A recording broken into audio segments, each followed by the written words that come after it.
guys, magandang araw po sa inyong lahat. Ito naman pong kaibigan niyo si Jake. Sa video natin ngayon, pag-usapan po natin ang reaksyon ni Senator Jingo Estrada sa pagkadawit ng kanyang pangalan sa korupsyon sa flood control project. Kung bago lang kayo sa channel ko at gusto niyo yung video na ito, paki-like lang po, share, and huwag kalimutang mag-subscribe sa channel ko. Si Senator Jingo Estrada po ay nadawit po ang kanyang pangalan ng isang former DPWH engineer, no, na kasangkot daw sa mga anomalous flood control project sa Bulacan, na nagbigay po siya ng 355 million project. Dalawa po sila ni Senator Villanueva at may 30% daw na komisyon. And then sabi nga ni Senator Jingoy, napamura ako. Tignan po natin ang video, guys. Parang napamura kayo. Naggalit talaga ako. Talaga napamura ako. Napakasinungaling nitong taong to. Because first of all, hindi ko siya kilala. And I have never met that guy. Just common sense. Really think I will be actively participating in this investigation na nandun siya, nakilala ko siya, nagbibigay siya ng pera sa akin? That's common sense. I should have abstained from that hearing, from this hearing.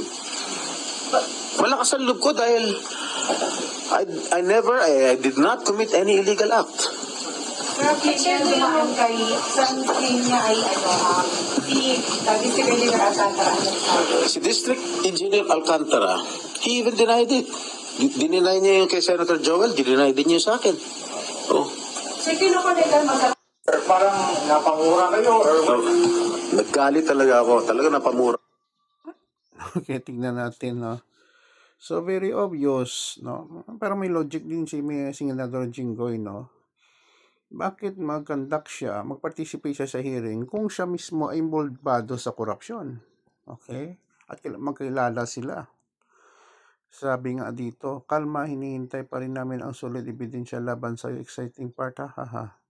Not once but twice, safe ka na, diba? Safe ka na. Mama, amnesia, lagi na yun. Mas malakas ang loob ng nag-mention ng name mo. Meron ka kasing history, ganyan naman talaga ang linya ng mga guilty. Talaga, deny ka, kapwa mo, magna. Pareho ang kategori nyo. Dati kang magnanakaw, tandem kayo ni Bong Revilla. Hindi magbibiro si Marcolita ng ganon. If siyang alam kahit kailan naman, di naman maamin. Sisi mo si Marcolita kung hindi siya nagsalita ng ganon, safe ka na. Baka hindi mag-idea si Brace tulad ng sinabi ni Marcolita.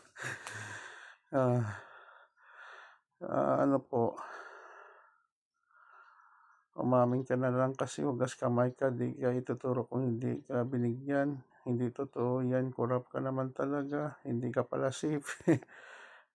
Okay. So ano ba masasabi ko dito, no? Again, anybody can accuse somebody without proper investigation and evidence. Hintayin natin ang desisyon, no? Kung totoo talaga na tumanggap ng pera si Senator Jingoy sa paratang ni Hernandez, no? So, yun lang po, guys. Please like, share. Antabayan natin ang balitang ito, ang development sa Senado. Maraming salamat sa inyong panonood. Ito naman pong kaibigan si Jake. Paalam, guys. I love you all. Thank you for watching.